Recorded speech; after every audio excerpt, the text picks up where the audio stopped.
ശാലോമിൻ്റെ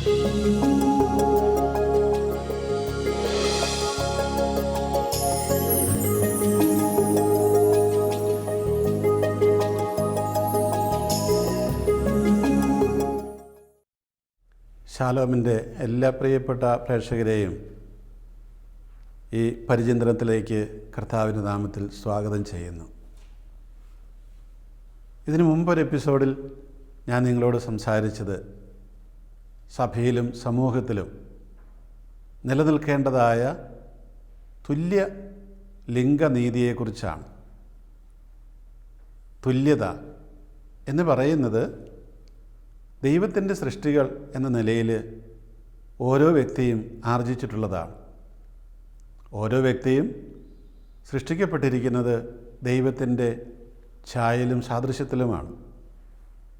ഓരോ വ്യക്തിയിലേക്കും ദൈവം തൻ്റെ ആത്മാവിനെ നിക്ഷേപിച്ചിട്ടുണ്ട്. അതുകൊണ്ടാണ് ഒരിക്കൽ ഫ്രാൻസിസ് മാർപ്പാപ്പ ദൈവവിശ്വാസമില്ലാത്ത ഒരു പത്രപ്രവർത്തനവുമായിട്ട് സംസാരിച്ചുകൊണ്ടിരുന്നപ്പോൾ പറഞ്ഞൊരു കാര്യം ഇവിടെ പ്രസക്തമാകുന്നത്. ആ പത്രപ്രവർത്തകൻ പറഞ്ഞു, ഞാൻ ദൈവത്തിൽ വിശ്വസിക്കുന്നില്ല, ആത്മാവിലും വിശ്വസിക്കുന്നില്ല. അപ്പോൾ പരിശുദ്ധ പിതാവ് പറഞ്ഞതാണ്, താങ്കൾ വിശ്വസിക്കുന്നു എന്നതുകൊണ്ടല്ല താങ്കൾ ദൈവത്തിൻ്റെ സൃഷ്ടിയാകുന്നത്. താങ്കൾ വിശ്വസിച്ചാലും ഇല്ലെങ്കിലും താങ്കൾക്കൊരാത്മാവുണ്ട്. അതുകൊണ്ട് നമ്മളുടെ വിശ്വാസമനുസരിച്ചല്ല ഈ കാര്യങ്ങൾ പോകുന്നത്. അപ്പോൾ ഈ തുല്യത എന്ന് പറയുന്നത് നമ്മുടെ മനോഭാവങ്ങൾക്കനുസരിച്ച് മാറിമറിയേണ്ടതല്ല.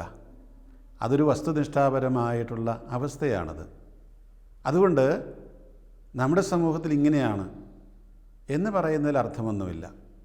ഞാൻ മുമ്പ് പറഞ്ഞ ആ എപ്പിസോഡിൽ കേരള കത്തോലിക്ക മെത്രാൻ സമിതി പുറത്തിറക്കിയ തുല്യ ലിംഗനീതിയെക്കുറിച്ചുള്ള, സ്ത്രീ പുരുഷ സമത്വത്തെക്കുറിച്ചുള്ള നയരേഖയുടെ ഏതാനും ചില കാര്യങ്ങൾ ഞാൻ വിശദീകരിച്ചിരുന്നു. ഇന്നും ഏതാനും കാര്യങ്ങൾ അതിൽ നിന്ന് തന്നെ പറയാനാണ് ഞാൻ ആഗ്രഹിക്കുന്നത്. ആ രേഖ അത് ഇറക്കിയിട്ട് 8 കൊല്ലത്തോളമായി, 8 കൊല്ലം കഴിഞ്ഞു. നമ്മൾ എത്രമാത്രം അത് പ്രായോഗികമാക്കി എന്നുള്ളതാണ് പ്രധാനപ്പെട്ട ഒരു വിഷയം. അതേക്കുറിച്ച് പറഞ്ഞിരിക്കുന്നത്, തുല്യലിംഗ പദവി പൊതുധാരയിലുണ്ടായിരിക്കണം. KCBC തയ്യാറാക്കിയിരിക്കുന്ന ഈ തുല്യലിംഗ പദവി നയം സ്ത്രീ പുരുഷ സംബന്ധമായ എല്ലാ പ്രശ്നങ്ങളെയും പരിഗണിക്കുന്നു, അവയുടെ കാരണങ്ങൾ വ്യക്തമാക്കുന്നു, അവ പരിഹരിക്കാൻ വേണ്ട വിശാല സമീപനം പ്രദാനം ചെയ്യുന്നു. ചുരുക്കത്തിൽ ഈ കാര്യങ്ങൾ നമ്മൾ ശരിയായിട്ട് പഠിക്കുക എന്നുള്ളതാണ് പ്രധാനപ്പെട്ട വിഷയം. പഠിക്കാതെ നമുക്കൊരിക്കലും മുന്നോട്ട് പോകാനായിട്ട് കഴിയില്ല. അതുപോലെ തന്നെ അതിറക്കിക്കൊണ്ട് മെത്രാന്മാർ പറഞ്ഞൊരു കാര്യമുണ്ട്. സ്ത്രീ ശാക്തീകരണം സഭയിലും സമൂഹത്തിലും എന്ന പ്രമേയത്തെ സംബന്ധിച്ച് CBCIയുടെ പ്ലീനറി അസംബ്ലിയിൽ ക്രോഡീകരിച്ച പ്രസ്താവന പ്രകാരം സ്ത്രീകൾക്കെതിരെയുള്ള വിവേചനത്തിൻ്റെ മൗലിക കാരണങ്ങളെ ഇല്ലായ്മ ചെയ്യാൻ കേരളത്തിലെ മെത്രാന്മാരായി ഞങ്ങൾ ആത്മാർത്ഥമായി പരിശ്രമിക്കുന്നു. ഒരുപക്ഷെ ഇവിടെ ഒരു ആത്മശോധനയുടെ വിഷയമായിട്ട് ഇതിനെ കരുതണമെന്ന് തോന്നുന്നു. ഞങ്ങൾ ആത്മാർത്ഥമായിട്ട് പരിശ്രമിക്കുന്നു സ്ത്രീകൾക്കെതിരെയുള്ള വിവേചനത്തിൻ്റെ മൗലിക കാരണങ്ങളെ ഇല്ലായ്മ ചെയ്യാൻ. ഇവിടെ തീർച്ചയായിട്ടും ഒരു ആത്മശോധന ഉണ്ടാവേണ്ടതാണ്. ഈ പോളിസിയിൽ രേഖപ്പെടുത്തിയിട്ടുള്ള സംരംഭങ്ങൾ നടപ്പാക്കുമെന്ന് ഉറപ്പിച്ചു പറയുകയും ചെയ്യുന്നു. ഒരുപാട് കാര്യങ്ങൾ ഈ പോളിസിയിൽ പറഞ്ഞിട്ടുണ്ട്. അപ്പോൾ ഇത് നടപ്പാക്കുമെന്ന് ഉറപ്പിച്ച് പറയുകയും ചെയ്തിട്ടുണ്ട്. ഇനി നടപ്പാക്കിയോ എന്ന് അന്വേഷിച്ചാൽ മാത്രം മതി. ഈ ജെൻഡർ പോളിസി എല്ലാ കത്തോലിക്കരെയും സന്മനസ്സുള്ള എല്ലാ സ്ത്രീ പുരുഷന്മാരെയും ഉദ്ദേശിച്ചുള്ളതാണ്. അതുകൊണ്ട് ഇത് ഏതെങ്കിലും ഒരു ഒന്നോ രണ്ടോ വ്യക്തികൾക്ക് വേണ്ടിയിട്ടുള്ളതല്ല, എല്ലാവർക്കും വേണ്ടിയിട്ടുള്ളതാണ്. നമ്മളിവിടെ ഇപ്രകാരം ഏറ്റുപറഞ്ഞ് ആരംഭിച്ച ഒരു കാര്യം എവിടം വരെ എത്തിയെന്ന് തീർച്ചയായിട്ടും അറിയാനുള്ള ആ ഒരു ആഗ്രഹം എല്ലാവർക്കും ഉണ്ടാകും എന്ന് അത് തീർച്ചയായിട്ടും ഊഹിക്കാവുന്നതേ ഉള്ളൂ. വീണ്ടും ഈ രേഖ പറയുകയാണ്, സ്ത്രീ പുരുഷൻ്റെ സ്വത്തോ അവൻ്റെ വിപുലീകരണമോ അല്ലെന്നും പൊതുവായ മനുഷ്യവംശത്തിൻ്റെ മറ്റൊരു ഞാൻ ആണെന്നും ഈ ലേഖനത്തിൽ ഊന്നിപ്പറയുന്നു. തുല്യമഹത്വമുള്ള മനുഷ്യവ്യക്തികളായി പുരുഷനെയും സ്ത്രീയെയും കാണുന്നു. ഭൂമിയുടെ വസ്തുക്കളുടെ മേലുള്ള ഉത്തരവാദിത്വപൂർണമായ കൈകാര്യം രണ്ടുപേരെയും ഏൽപ്പിച്ചിരിക്കുന്നു. ചുരുക്കത്തിൽ ഇവിടെ പറഞ്ഞു വരുന്ന കാര്യം എന്താണ്? ഈ ഒരു അവബോധം എല്ലാവർക്കും കൊടുക്കുക എന്നുള്ളതാണ് പ്രധാനപ്പെട്ട കാര്യം. അതുപോലെ തന്നെ പറയുന്നു, അൽമായർക്ക് പങ്കെടുക്കാവുന്ന എല്ലാ പ്രവർത്തനങ്ങളിലും സ്ത്രീകൾക്ക് അവകാശമുണ്ടെന്ന് സഭയുടെ കാനൻ നിയമസംഹിത പറയുന്നുണ്ട്. പറയുന്നതുകൊണ്ട് മാത്രം കാര്യങ്ങൾ നടപ്പാവുകയില്ല. ഏട്ടിലെ പശു പുല്ല് തിന്നുകയില്ല, നമുക്കറിയാം. പ്രായോഗികമായിട്ടുള്ള പദ്ധതികൾ ആവിഷ്കരിച്ചേ മതിയാകൂ. വീണ്ടും പറയുകയാണ്, നിലവിലുള്ള പിതൃമേധാവിത്വത്തിൻ്റെയും സ്ത്രീകളുടെ പ്രാന്തവൽക്കരണത്തിൻ്റെയും ഒഴിവാക്കലിൻ്റെയും സംസ്കാരത്തിൽ സമൂഹത്തിൻ്റെ ആശയങ്ങൾ, വിശ്വാസങ്ങൾ, മൂല്യങ്ങൾ, പാരമ്പര്യങ്ങൾ, പെരുമാറ്റച്ചട്ടം, ആശയസംഹിതകൾ എന്നിവ വേരൂന്നിരിക്കുന്നത് പിതൃമേധാവിത്വ ഭരണവ്യവസ്ഥയിലാണ്. എന്ന് പറഞ്ഞ അർത്ഥം എന്താണ്? വീട്ടിൽ അപ്പനുണ്ട്, അപ്പനാണ് എല്ലാം നിയന്ത്രിക്കുന്നത്. അപ്പോൾ അത് നമ്മുടെ എല്ലാ മനോഭാവത്തിലേക്കും, എല്ലാ തലങ്ങളിലുമുള്ള മനോഭാവത്തിലേക്കും കടന്നു വരാറുണ്ട്. ഉദാഹരണമായിട്ട് എൻ്റെ അടുത്ത് തന്നെ ഒരുപാട് പേര് പരാതികളുമായി വരാറുണ്ട്. ഞങ്ങളൊരപ്പൻ്റെ അടുത്ത് വന്ന് ഇതെല്ലാം പറയുകയാണ്, ഇനി എന്താ വേണ്ടത്? അപ്പൻ ഇതെല്ലാം പരിഹരിച്ചു തരണം. അത് സാധിക്കുന്ന കാര്യമാണോ? നമുക്ക് ഇവിടെ എല്ലാം വേണ്ടത് എന്താണ്? സംവിധാനങ്ങൾ ഉണ്ടാവുകയും പങ്കാളിത്ത രീതിയിലുള്ള നീതി നടപ്പാക്കൽ ഉണ്ടാവുകയും ആണ് വേണ്ടത്.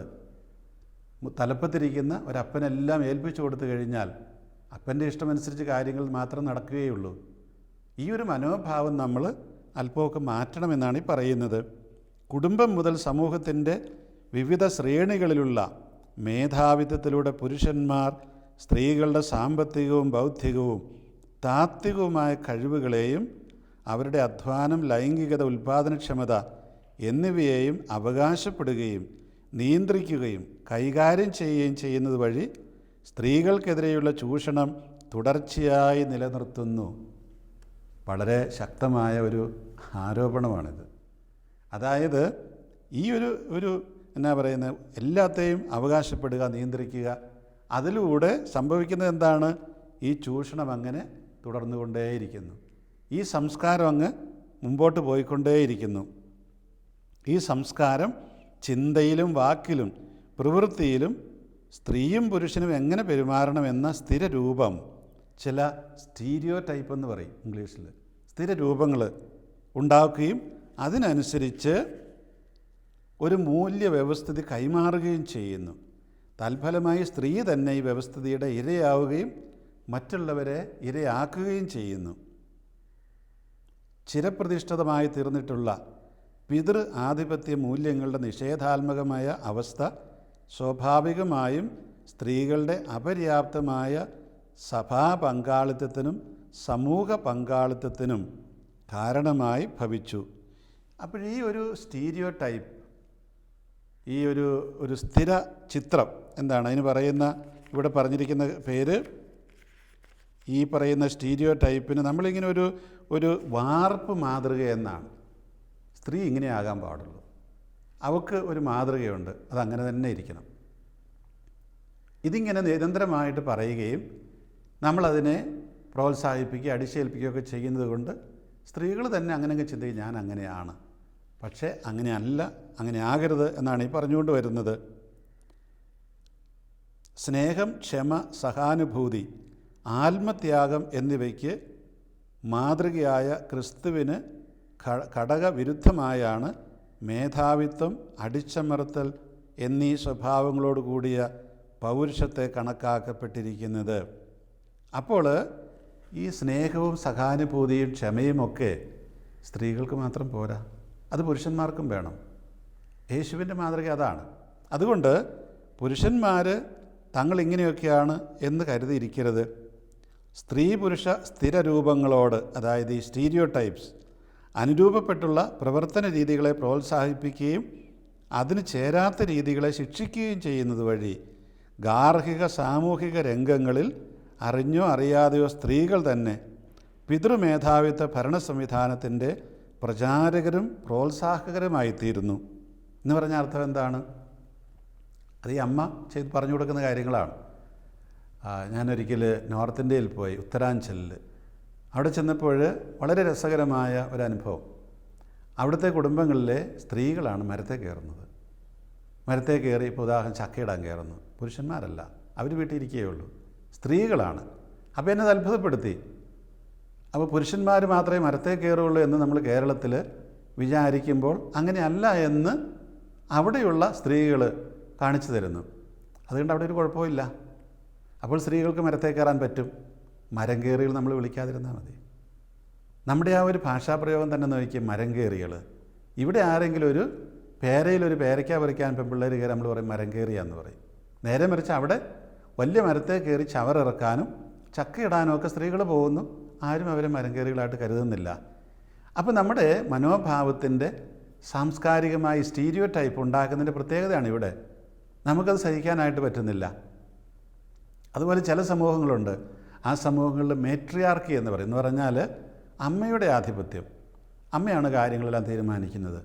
അങ്ങനെയും വേണമെന്നില്ല, പങ്കാളിത്തമാണ് നമ്മൾ ആവശ്യപ്പെടുന്നത്. ചുരുക്കത്തിൽ ഇതെല്ലാം നമ്മൾ ഉണ്ടാക്കിയിട്ടുള്ള ചില സ്റ്റീരിയോ ടൈപ്സാണ്. ഇതിനെ നമുക്ക് മാറ്റിയെടുക്കാൻ കഴിയും. ഇന്ന് സമൂഹത്തിലേക്ക് നോക്കിയാൽ കാണാം, നമുക്കറിയാം വലിയ വലിയ കമ്പനികളുടെയൊക്കെ തലപ്പത്ത് എത്രയോ സ്ത്രീകളുണ്ട്.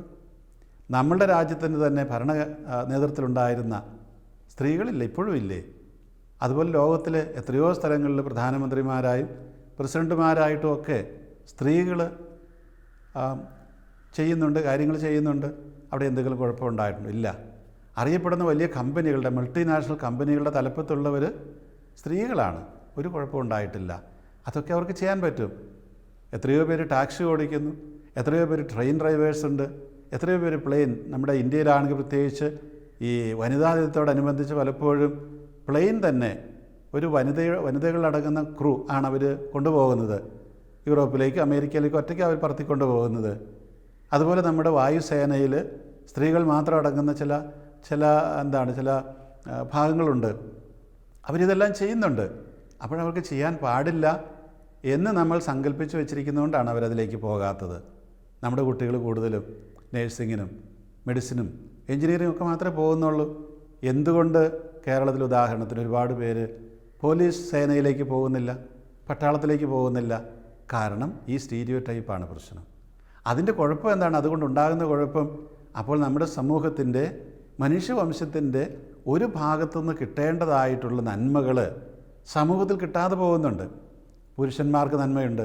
ആ നന്മ മാത്രം കിട്ടിയാൽ ഈ സമൂഹത്തിൻ്റെ വളർച്ച, പുരോഗതി പൂർണ്ണമാകുമോ? തീർച്ചയായിട്ടും ഇല്ല.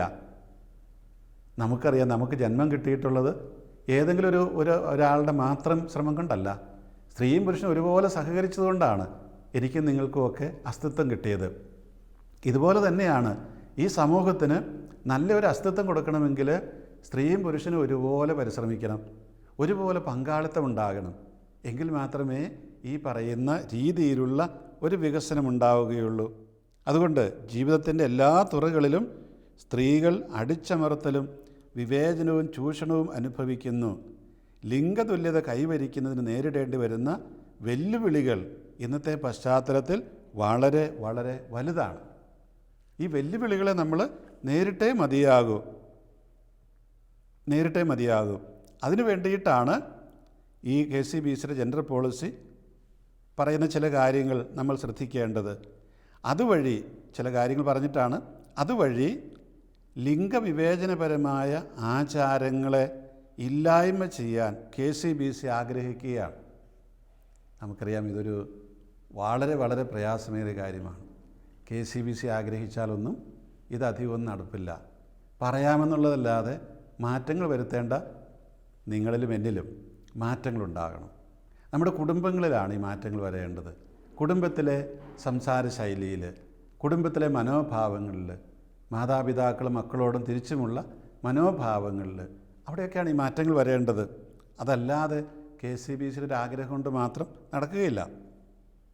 ഈ വിഷയങ്ങൾ കൈകാര്യം ചെയ്യാൻ കഴിവുള്ള സ്ത്രീ പുരുഷന്മാരെ അധികാര സ്ഥാനങ്ങളിലേക്ക് ഉയർത്താനും നീതിരഹിതമായ വ്യവസ്ഥകളെയും പ്രക്രിയകളെയും തടയാൻ അവരെ ശക്തിപ്പെടുത്താൻ ഉദ്ദേശിക്കുന്നു. വളരെയധികം ബുദ്ധിമുട്ടുള്ള കാര്യമാണ്. അതായത് ഇതിനു വേണ്ടിയിട്ടുള്ള സ്ത്രീ പുരുഷന്മാരെ അധികാര സ്ഥാനങ്ങളിലേക്ക് ഉയർത്താൻ. ഈ സ്ത്രീ പുരുഷന്മാരെന്ന് പറയുമ്പോൾ നിങ്ങൾ ഓർക്കണം, അത് വൈദികരെക്കുറിച്ചല്ല പറയുന്നത്, മെത്രാന്മാരെക്കുറിച്ചുമല്ല. നേരെ മറിച്ച് വൈദികരും മെത്രാന്മാരും അല്ലാത്ത പുരുഷന്മാരെക്കുറിച്ചും അതുപോലെ സ്ത്രീകളെക്കുറിച്ചും. അതിൽ സമർപ്പിതരായ സഹോദരിമാരുണ്ട്, അല്ലാത്ത കുടുംബജീവിതക്കാരായ സഹോദരിമാരുണ്ട്. അങ്ങനെയുള്ളവർ ഒരു അധികാര സ്ഥാനത്തേക്ക് വരുമ്പോൾ അവരെ അംഗീകരിക്കാൻ നമുക്ക് കഴിയുമോ എന്നുള്ളതാണ്. നമ്മളുടെ ഒരു മേലുദ്യോഗസ്ഥ കടന്നു വരുമ്പോൾ ഒരു പുരുഷൻ എന്ന നിലയിൽ എനിക്ക് എൻ്റെ മനസ്സിലുണ്ടാകുന്ന മനോഭാവം എന്താണ്? തീർച്ചയായിട്ടും ഞാൻ എഴുന്നേറ്റ് നിൽക്കണം. ഇന്നിപ്പോൾ എനിക്കറിയാം, റോമിലുള്ള വത്തിക്കാൻ കാര്യാലയങ്ങളുടെ ചിലതിൻ്റെയൊക്കെ സെക്രട്ടറിമാർ സ്ത്രീകളാണ്. അപ്പോൾ അത് എന്നെ സംബന്ധിച്ച് ആ സ്ത്രീ എന്ന് പറയുന്നത് എൻ്റെ മേലധികാരിയാണ്. അവർ വരുമ്പോൾ ഞാൻ എഴുന്നേറ്റ് നിന്ന് ആവശ്യമായ ബഹുമാനം കാണിക്കണം. അത് കാണിക്കാനായിട്ടുള്ള എളിമ എൻ്റെ പുരുഷ മനസ്സിനുണ്ടാകണം. അതുണ്ടാകുമ്പോഴാണ് ഈ മാറ്റമുണ്ടായി എന്ന് പറയാൻ കഴിയുക. അതല്ലാതെ ഞാനൊരു പെണ്ണിൻ്റെ മുമ്പിൽ എഴുന്നേറ്റ് നിൽക്കണമല്ലോ, ഞാനൊരു മെത്രാൻ എന്നൊക്കെ വിചാരിച്ചു കഴിഞ്ഞാൽ അവിടെ ഞാൻ വീണ്ടും പഴയ വ്യവസ്ഥിതിയുടെ പ്രചാരകനായിട്ട് മാറുകയാണ് ചെയ്യുന്നത്. നമ്മളുടെയൊക്കെ സ്ഥാപനങ്ങളിൽ, രൂപതകളിൽ ഇപ്പോൾ നമുക്കറിയാം, കാനൻ നിയമം അനുസരിച്ച് ഒരു രൂപതയുടെ ഫിനാൻസ് പ്രൊക്കുറേറ്റർ ആകുന്നതിന്, ഫിനാൻസ് കൈകാര്യം ചെയ്യുന്നതിന് സത്യസന്ധനായ എക്സ്പെർട്ടായിട്ടുള്ള, സാമ്പത്തിക കാര്യങ്ങൾ എക്സ്പെർട്ടായിട്ടുള്ള ഒരു ക്രൈസ്തവ കത്തോലിക്ക വിശ്വാസി മതി എന്നാണ് പറഞ്ഞിരിക്കുന്നത്. അവിടെ വൈദികനെന്നോ ഡീക്കനെന്നോ മെത്രാൻ ഒന്നും പറഞ്ഞിട്ടില്ല. അങ്ങനെയെങ്കിൽ നമുക്ക് എന്തുകൊണ്ട് അങ്ങനെയൊരു മേഖലയെക്കുറിച്ച്, അങ്ങനെയൊരു സാധ്യതയെക്കുറിച്ച് ചിന്തിച്ചുകൂടാ? സ്വാഭാവികമായിട്ടും അങ്ങനെ വരുന്ന ഒരു വിദഗ്ധയായിട്ടുള്ള, എക്സ്പെർട്ടായിട്ടുള്ള ഒരാൾക്ക് നല്ല ശമ്പളം കൊടുക്കേണ്ടി വരും. കാരണം അവർക്ക് ജീവിക്കേണ്ടതാണ്. അതുകൊണ്ട് അപ്പോൾ നമ്മൾ അങ്ങനെയുള്ള കാര്യങ്ങളിലേക്ക് കടക്കണമെന്നാണ് ഈ പറയുന്നത്. അത് ഒരു മെത്രാൻ വിചാരിച്ചാൽ മാത്രം നടപ്പില്ല. എല്ലാ വൈദികരും അല്ലാത്തവരുമൊക്കെ അതിനോട് സഹകരിക്കാൻ തയ്യാറാകണം. ആ സഹകരണം എന്ന് പറയുന്നത് എങ്ങനെയാണ്? ഒന്ന്, നടപ്പാക്കാൻ മനസ്സ് വരിക, അല്ലെങ്കിൽ സമ്മതിക്കുക. രണ്ടാമത്തെ കാര്യം, അവരോട് സഹകരിക്കുക. അങ്ങനെയുള്ള സ്ഥാനങ്ങളിലേക്ക് കടന്നു വരുന്നവരെ ബഹുമാനിക്കുകയും അർഹിക്കുന്ന പ്രാധാന്യം കൊടുത്ത് അവരെ അനുസരിക്കുകയും ചെയ്യുക എന്നുള്ളതാണ്. അതല്ലെങ്കിൽ നടക്കുകയല്ലത്. തുടക്കത്തിൽ തന്നെ നമുക്കതിനെല്ലാം തകർത്ത് കളയാൻ കഴിയും. അതുകൊണ്ട് കഴിവുള്ളവരെ ഈ അധികാര സ്ഥാനങ്ങളിലേക്ക് ഉയർത്തിക്കൊണ്ടുവന്ന് നീതിരഹിതമായ വ്യവസ്ഥകളെയും പ്രക്രിയകളെയും തടയാൻ അവരെ ശക്തിപ്പെടുത്തുകയും ചെയ്യാൻ ഉദ്ദേശിക്കുന്നു. അവരെ ഈ സ്ഥാനങ്ങളിലേക്ക് കൊണ്ടുവരിക മാത്രമല്ല, ഈ തരത്തിലുള്ള അനീതി നിറഞ്ഞ പ്രക്രിയകളെ, വ്യവസ്ഥകളെ തടയാൻ അവരെ ശക്തിപ്പെടുത്തണം. ആ ശക്തിപ്പെടുത്തൽ എങ്ങനെയാണ്? ഈ ശക്തിപ്പെടുത്തൽ എന്ന് പറയുന്നത് അവർക്കെന്തെങ്കിലും ഭൗതിക സാഹചര്യങ്ങൾ ഒരുക്കി കൊടുത്തതിന് മാത്രമല്ല, നേരെ മറിച്ച് അവർക്കെപ്പോഴും ധാർമ്മികമായിട്ടുള്ള പിന്തുണ കൊടുക്കണം. ഏതെങ്കിലും ഒരു വിഭാഗത്തോട് പക്ഷാപാതപരമായി പെരുമാറിക്കൊണ്ട് അവരുടെ ആ സ്ഥാനത്തെ ബലഹീനമാക്കാൻ പാടില്ല. അവർക്ക് ശക്തി കൊടുക്കണം. അവരൊരു തീരുമാനം എടുക്കുമ്പോൾ അതിനെ മാനിക്കണം, അതിനെ മറികടന്ന് പോകാൻ പാടില്ല. ഇങ്ങനെയൊക്കെയുള്ള ചിന്തകൾ എല്ലാ തലങ്ങളിലും ഉണ്ടാകണം. ഞാൻ ഏൽപ്പിച്ചിരിക്കുന്ന ഒരു ഉത്തരവാദിത്തപ്പെട്ട ഒരു സ്ത്രീ എടുക്കുന്ന ഒരു തീരുമാനത്തെ ചോദ്യം ചെയ്തുകൊണ്ട് എൻ്റെ അടുത്തേക്ക് വരാൻ പാടില്ല. പിന്നെ കാരണം എന്താണ്? ആ സ്ത്രീ അതൊരു അധികാര സ്ഥാനത്തുള്ള ആളാണ്. ആ വ്യക്തിയുടെ അധികാരത്തെ മാനിക്കണം ഞാൻ. ആ വ്യക്തിയുടെ വാക്ക് എന്ന് പറയുന്നത് ആ സ്ഥാനത്തിനനുസൃതമാണ്. അതിനെ ഞാൻ സ്വീകരിച്ചേ മതിയാകൂ. അങ്ങനെയാണ് അതിനെ ശക്തിപ്പെടുത്തേണ്ടത്. ഇത് നടപ്പിലാക്കാനുള്ള പ്രക്രിയകളിൽ ധീരതയോടെ മുന്നേറാനും അങ്ങനെ ദൈവരാജ്യം ഭൂമിയിൽ സ്ഥാപിക്കാനും വേണ്ടി അവരെ ശക്തിപ്പെടുത്താനും പിന്താങ്ങാനും ഉദ്ദേശിക്കുന്നു. അത് നിങ്ങൾക്ക് മനസ്സിലായോ എന്തോ? ദൈവരാജ്യം ഭൂമിയിൽ സ്ഥാപിക്കാൻ, ചുരുക്കത്തിൽ അങ്ങനെയെങ്കിൽ ഇന്നത്തേത് ദൈവരാജ്യം അല്ല എന്നല്ലേ പറഞ്ഞുകൊണ്ട് വരുന്നത്? തീർച്ചയായിട്ടും അതെ. ഇന്ന് നമ്മൾ കാണുന്ന ഈ സഭയിൽ പൂർണ്ണമായിട്ടും ദൈവരാജ്യത്തിൻ്റെ സാന്നിധ്യം എല്ലാവർക്കും അനുഭവപ്പെടുന്നില്ല എന്ന് ചുരുക്കം. നമ്മുടെ ഈ സഭ എന്ന് പറയുന്നത്, സമൂഹം എന്ന് പറയുന്നത് ദൈവരാജ്യത്തിൻ്റെ അനുഭവമായി എപ്പോഴാണ് അനുഭവപ്പെടുക? എല്ലാവർക്കും അവിടെ ഈ ദൈവികമായ സാന്നിധ്യം ഉണ്ടാകുമ്പോൾ, ഈ സഭയിലെ സമൂഹത്തിലെ അംഗങ്ങൾക്ക് എല്ലാവർക്കും ഒരേ രീതിയിൽ ദൈവികമായ സാന്നിധ്യം ഉണ്ടാകുമ്പോഴാണ്, അത് അനുഭവിക്കാൻ പറ്റുമ്പോഴാണ് ഇത് ഭൂമിയിലെ ദൈവരാജ്യമായി മാറുക. ഇനി അത് സ്ഥാപിക്കാനായിട്ട്, അങ്ങനെയുള്ള ആ ഒരു അവസ്ഥയിലേക്ക് ഇതിനെ എത്തിക്കാനായിട്ട് ഇവരെയും നമ്മൾ ശക്തിപ്പെടുത്തണമെന്നാണ്. ഈ പ്രക്രിയകളിൽ ധീരതയോടെ മുന്നേറാൻ, അങ്ങനെ ദൈവരാജ്യം ഭൂമിയിൽ സ്ഥാപിക്കാൻ വേണ്ടി അവരെ ശക്തിപ്പെടുത്താനും പിന്താങ്ങാനും ഞങ്ങൾ ഉദ്ദേശിക്കുന്നു. ഞങ്ങളെന്ന് പറയുന്നത് ഞാൻ ഉൾപ്പെടെയുള്ള മെത്രാന്മാർ. വംശം, മതം, ജീവിതാവസ്ഥ എന്നിവ പരിഗണിക്കാതെ പ്രത്യേകിച്ച് സ്ത്രീകൾക്ക് അവകാശങ്ങളും സ്വാതന്ത്ര്യവും ഉറപ്പുവരുത്താൻ കേരളത്തിൻ്റെ മെത്രാന്മാരായ ഞങ്ങൾ കേന്ദ്ര സർക്കാർ, സ്റ്റേറ്റ് ഗവൺമെൻറ്റുകൾ, പൗരസമൂഹം, മറ്റ് മതവിഭാഗങ്ങൾ എന്നിവരോട് ഒന്നിച്ച് പ്രവർത്തിക്കാൻ ആഗ്രഹിക്കുന്നു. ഈ ജെൻഡർ പോളിസിയിലെ പ്രക്രിയകൾക്കും അനന്തരഫലങ്ങൾക്കും പ്രചോദനം നൽകാനും ഏകോപിപ്പിക്കാനും നയിക്കാനും സഭയുടെ എല്ലാ തലങ്ങളിലും സ്ഥാപനപരമായ സംവിധാനങ്ങളെ ശക്തിപ്പെടുത്താൻ ഞങ്ങൾ ആഗ്രഹിക്കുന്നു. സ്ഥാപനപരമായ സംവിധാനങ്ങൾ എന്താണെന്ന് നിങ്ങൾക്ക് ഒരുപക്ഷെ മുഴുവൻ മനസ്സിലായി കാണില്ല. അതായത് ഇങ്ങനെയുള്ള പ്രവർത്തനങ്ങളെ നേരിടാൻ, അല്ലെങ്കിൽ അതിനെ നടപ്പാക്കാൻ വേണ്ടി ആവശ്യമായ ഭൗതിക സാഹചര്യങ്ങൾ ഒരുക്കണം. ഓഫീസെങ്കിൽ അങ്ങനെ, വാഹനമെങ്കിൽ അങ്ങനെ, മറ്റ് അനുബന്ധ സൗകര്യങ്ങൾ, നിയമിക്കപ്പെടുന്ന ആളുകൾ നിയമിക്കപ്പെടണം, അവർക്ക് നല്ല ശമ്പളം കൊടുക്കണം, അവരെ പിന്തുണയ്ക്കണം. ഇതെല്ലാമാണ് ഈ പറയുന്ന സ്ഥാപനപരമായ സംവിധാനങ്ങളെന്ന് പറയുന്നത്. ഈ സ്ഥാപനപരമായ സംവിധാനങ്ങൾ ഒരുക്കണമെങ്കിൽ തീർച്ചയായിട്ടും മറ്റ് ചിലതൊക്കെ നമ്മൾ ബലി കഴിക്കേണ്ടി വരും. നമുക്ക് അനാവശ്യമായിട്ടുള്ള ഒരുപാട് ചിലവുകൾ ചിലപ്പോൾ ഉണ്ടാകാം. നമ്മുടെ ആഘോഷങ്ങളെടുത്ത് നോക്കുക. ഈ ആഘോഷങ്ങൾ പലതും നമുക്ക് വേണ്ട എന്ന് വയ്ക്കാവുന്നതാണ്.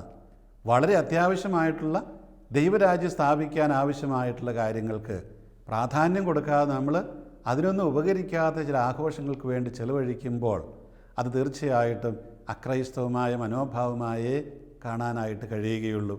അതുകൊണ്ട് നമ്മൾ ഈ ജെൻഡർ പോളിസിയിൽ പറയുന്ന ഈ കാര്യങ്ങൾ നടപ്പാക്കാനായിട്ട് പരിശ്രമിച്ചേ മതിയാകൂ. ഒന്ന് രണ്ട് ചെറിയ കാര്യങ്ങൾ കൂടി പറഞ്ഞ് നിർത്തിക്കൊള്ളാം.